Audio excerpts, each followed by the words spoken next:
Good morning. चलो आज फिर से मैं आपके सामने प्रस्तुत हूँ डॉक्टर अनुपमा लाभे, आपका सब्जेक्ट लेके कंपनी लॉ। हम लोगों ने प्रोविडेंट के बारे में देखा हुआ है। अब हम लोग आज जो देखने जा रहे हैं वो प्रोविडेंट के विभिन्न प्रकार है। तो सबसे पहले हम आज देखते हैं कि शेल्फ प्रोविडेंट क्या होता है। आपको क्या लगता है शेल्फ यानी क्या होती है? बिल्कुल सही है, जैसे रैक में हम लोग क्या रखते हैं, कुछ अपने बुक्स रखते हैं जिसे हम लोग बार बार यूज कर सकते हैं, बराबर है। समझ लीजिए एक बुक आपने परचेस की है, अभी आप फर्स्ट ईयर के स्टूडेंट हो, फर्स्ट सेम के लिए आपने एक बुक परचेस की है, पूरे के पूरे चैप्टर क्या हो जाते हैं उसमें आ जाते हैं। लेकिन अगर कुछ नया या अमेंडमेंट्स आते हैं यूनिवर्सिटी के तरफ से कि नहीं आपके सब्जेक्ट में अभी ये चेंजेस हुए हैं, तो सिर्फ वो क्या करते हैं, जो चेंजेस हुए हैं वो पन्ने आपको भेजते हैं, बराबर है। पूरा का पूरा बुक आपका जो है फर्स्ट सेम का वो चेंज नहीं होता है। तो पूरा बुक जो है वो आप पूरे साल तक के आपकी जो सेम है वहां तक के यूज कर सकते हो। सिर्फ आपको क्या ज्यादा दिया जाता है, सिर्फ आपको ज्यादा दिया जाता है जो बदलाव यूनिवर्सिटी से हुआ है, बराबर है। तो जैसे हमारा होता है बुक्स के बारे में, वैसे ही कंपनी को भी प्रोविडेंट के बारे में इस तरह की सहूलत जो है, छूट जो है वो दी जाती है। तो क्या होगा शेल्फ प्रोविडेंट? तो शेल्फ प्रोविडेंट वो होता है कि जिसे एक कंपनी एक साल के लिए जब भी अपनी प्रतिभूतियां निर्गमित करती है तो फिर से कोई प्रॉस्पेक्टस ना बनाते हुए वही जो प्रॉस्पेक्टस है एक साल के लिए यूज कर सकती है। उन्हें बार बार उस तरह का प्रोविडेंट जारी करने की जरूरत नहीं है। तो ये जो प्रॉस्पेक्टस है जो आप एक साल के लिए रीयूज कर सकते हैं, इसीलिए उसे क्या कहा गया है, शेल्फ प्रॉस्पेक्टस। समझ में आ रहा है? लेकिन क्या होता है, समझ लीजिए कि पहली बार आपने कुछ प्रतिभूतियों को निर्गमित किया हुआ है, तब कंपनी की फाइनेंशियल पोजीशन अलग है। लेकिन जब आप दूसरी बार कोई प्रतिभूतियों का निर्गमन करना चाहते हो तब आपकी फाइनेंशियल पोजीशन जो है कुछ चेंज हो जाती है, कुछ मटेरियल चेंजेस भी उसमें हो जाते हैं। हो सकता है कि डायरेक्टर्स का कंपोजिशन बदल गया हो सकता है कि आपने अपनी कंपनी को और एक्सपांड किया हो सकता है आपने कोई नया प्रोजेक्ट लिया हो। तो ऐसी जो चीजें हैं जो बहुत ज्यादा महत्व रखती है इन्वेस्टर्स के लिए, ऐसी जो महत्वपूर्ण बातें हैं वो सिर्फ जोड़ दी जाती है, वो सर्कुलेट की जाती है इन्वेस्टर्स के बीच में, और उसे ही कहा जाता है मेमोरेंडम इंफॉर्मेशन या इंफॉर्मेशन मेमोरेंडम। तो ये ही सिर्फ आपको जारी करनी है, आपको फिर से शेल्फ प्रोविडेंट या तो प्रॉस्पेक्टस जारी करने की जरूरत नहीं है। जैसे मैंने आपको कंपेयर कैसे करके दिया था, स्टार्टिंग में आपको एक सब्जेक्ट दे दिया था, समझ लीजिए हम लोग ये अपना कंपनी लॉ ही सब्जेक्ट ले लेते हैं। जैसे कि अभी कोरोना आया हुआ है, तो कोरोना की वजह से हो सकता है कि आपके सब्जेक्ट में कुछ वो रिड्यूस करना चाहते हैं, बराबर है। और हो सकता है कि जो रिड्यूस किया है बहुत ज्यादा आपका रिड्यूस हुआ है, लेकिन उनको लग रहा है कि नहीं ये बहुत जरूरी है, तो ये सबका मिला के हम लोग एक चैप्टर दे देते हैं जो उसमें ऐड करना चाहते हैं, बराबर है। तो ऐसे इसमें पूरी की पूरी किताब आपको खरीदने की जरूरत नहीं है। जो यूनिवर्सिटी से अपलोड किया हुआ ये जो मटेरियल है वो सिर्फ आपको जारी करना है। क्यों? क्योंकि material changes during the session आपके हुआ है।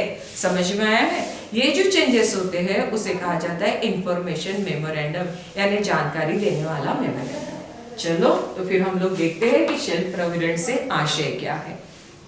शेल्फ प्रोविडेंट से आशय ऐसे प्रोविडेंट से है जिसमें वर्णित प्रतिभूतियों के वर्ग के संबंध में यानी क्या होता है कि उसमें, जैसे कि आपको पहले प्रोविडेंट जारी किया हुआ है और उसमें उल्लेखित कुछ क्या है, प्रतिभूतियां है। आप जानते हो कि विभिन्न प्रकार की प्रतिभूतियां जो है कंपनी के द्वारा जारी की जाती है। तो ऐसी प्रतिभूतियों के वर्ग के संबंध में जो उसमें वर्णित है, अभिदान एक अथवा अधिक निर्गमनों के माध्यम से एक निश्चित समय के अंदर, देखिए निश्चित समय है एक साल, यहाँ पे उन्होंने बताया नहीं है, तो उन्होंने सिर्फ निश्चित साल बताया है, लेकिन कंपनी लॉ के अंदर निश्चित समय 1 साल बताया गया है शेल्फ प्रोविडेंट के लिए। ठीक है, के अंदर बिना अगले प्रोविडेंट के निर्गमन के किया जाएगा। यानी उसका मतलब क्या होता है कि जो वर्णित प्रतिभूतियां है वैसी ही प्रतिभूतियां अगर आप वो बताया हुआ समय उसके अंदर फिर से निर्गमित करते हो, यानी बताया हुआ समय कितना है 1 साल, उसके अंदर आप उसी प्रकार की प्रतिभूतियों को निर्गमित करना चाहते हो तो ऐसे समय आपको फिर से प्रोविडेंट जारी करने की जरूरत नहीं। तो ऐसा प्रोविडेंट जिसमें ये बातें उल्लेखित है, प्रतिभूतियों के वर्ग के बारे में बताया गया हुआ है, ऐसे ही प्रोस्पेक्टस को या प्रोविडेंट को कहा जाता है शेल्फ प्रोस्पेक्टस। तो ये अपना रेगुलर प्रोविडेंट से शेल्फ प्रोविडेंट अलग कैसे है?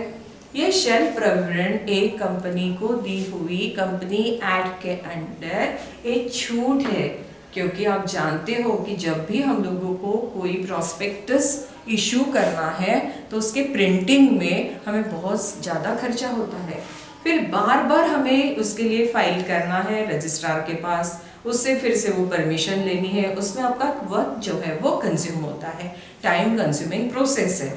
तो फिर लेकिन कंपनी को तुरंत पैसों की जरूरत है, तो ऐसे समय कंपनी रजिस्ट्रार से पहले ही अनुमति ले लेती है कि इस तरह की प्रतिभूतियां, यानी कौन सी प्रतिभूतियां जो पहले ही उस प्रोविडेंट में उल्लेखित है, कौन से प्रोविडेंट में, ऐसे प्रोविडेंट से है जिसमें वर्णित प्रतिभूतियां, ऐसा प्रोविडेंट जिसे कि शेल्फ प्रोविडेंट कहा गया है, जिसमें वो वर्णित है कि हम लोग 1 साल के अंदर फिर से इस तरह की प्रतिभूतियों का निर्गमन करना चाहते हैं।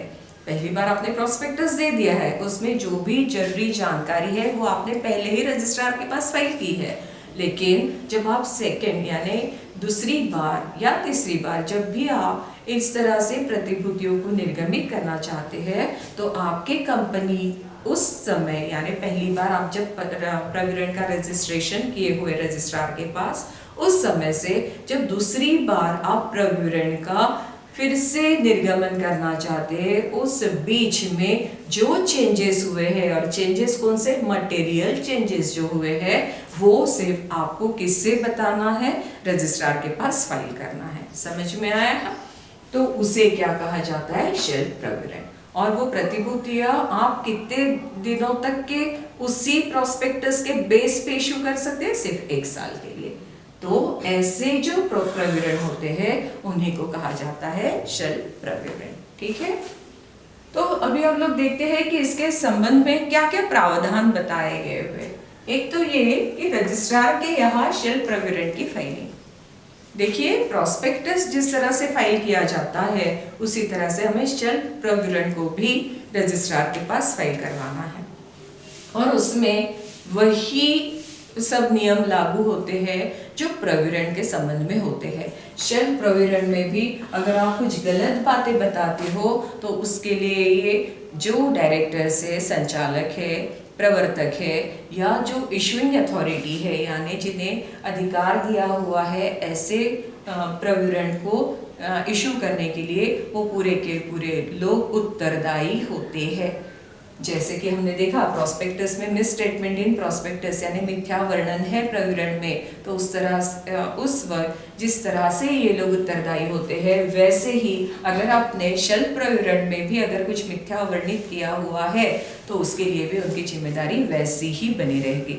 सिर्फ क्या है फर्क कि प्रोविडेंट हरदम आपको हर बार जब भी आप प्रतिभूतियों का निर्गमन करना चाहते हो आपको क्या करना पड़ेगा, रजिस्ट्रार के पास फाइल करना पड़ेगा। शेल्फ प्रोविडेंट का क्या है, आपको हरदम फाइल करने की जरूरत नहीं है, सिर्फ मेमोरेंडम इंफॉर्मेशन भी आपने उनके पास फाइल कर दिया तो भी आप प्रतिभूतियों का निर्गमन कर सकते हो। क्या है फिर रजिस्ट्रार के यहाँ शेल्फ प्रोविडेंट की फाइलिंग, उसके बाद ही क्या होता है, उससे आप प्रतिभूतियों का निर्गमन कर सकते हो।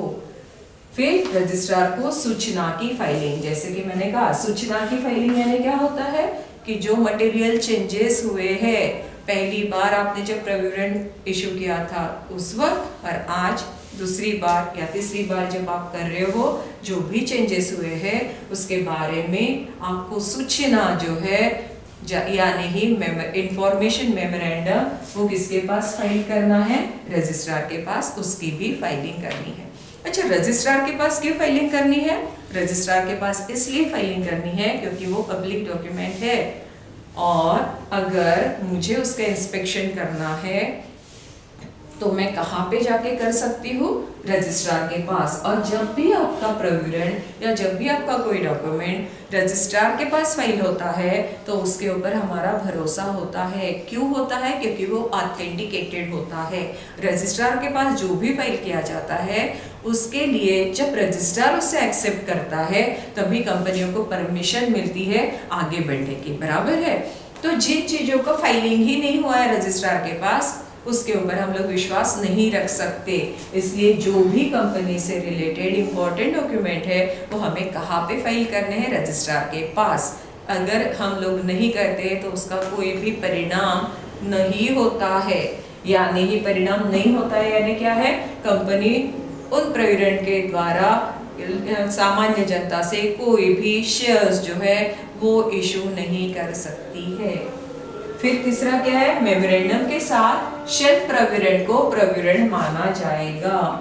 प्रविवरण माना जाएगा यानी क्या है, जब भी आप ये शेल्फ मेमोरेंडम यानी ये सूचना मेमोरेंडम आप जब भी रजिस्ट्रार के पास फाइल करते हो तो समझा जाएगा कि आपने फिर से क्या फाइल किया हुआ है, प्रविवरण फाइल किया हुआ है। इसीलिए जो प्रॉस्पेक्टस से संबंधित जो प्रावधान है वही प्रावधान किसके लिए लागू होते हैं, वो शेल्फ प्रविवरण के संबंध में भी लागू होते हैं। और आपको पूरी के पूरी उसके लिए भी आपकी जिम्मेदारी बनती है कि आपने जो भी प्रावधान बताए हुए हैं उसका पालन किया है और उसी तरह से आपने शेयर का निर्गमन किया हुआ है या प्रतिभूतियों का निर्गमन किया हुआ है। समझ में आया शेल्फ प्रॉस्पेक्टस क्या है? फिर से बता दूं, शेल्फ यानी जिसका हम बार बार यूज कर सकते हैं। क्या रखते हैं आप शेल्फ में? आपकी जूते रखते हैं, फिर आपके बुक्स रखते हैं, आपके कपड़े रखते हैं। क्यों रखते हो भैया शेल्फ में? डस्टबिन में क्यों नहीं डाल देते? इसलिए क्योंकि वो आपको बार बार यूज करने हैं, हाँ, 1 साल के लिए, ठीक है। तो समझ लीजिए कि ये भी क्या है, ये प्रविवरण को शेल्फ में रखा हुआ है। शेल्फ में रखा हुआ है यानी क्या है, उसका हम लोग बार बार यूज करने वाले समय होता है, बराबर है। तो इसका समय क्या है, 1 साल है। हो सकता है कि आपके कपड़ों का समय या आपके जूते चप्पल का समय जो है वो ज़्यादा हो सकता है, लेकिन इसके लिए कंपनी एक्ट ने बताया हुआ है कि आपके प्रविवरण का समय कितना है, सिर्फ 1 साल है, बराबर है। तो 1 साल के लिए आपको उसको जतन करके रखना है, इसलिए उसे क्या कहा गया है, शेल्फ प्रविवरण, ठीक है। तो चलो हम लोग अभी दूसरा देखते हैं आज, रेड हेरिंग प्रविवरण। ये रेड हेरिंग्स पहला कौन सा है, आज हम लोग सिर्फ 2 ही प्रकार देखने वाले, एक शेल्फ प्रविवरण और दूसरा रेड हेरिंग प्रविवरण।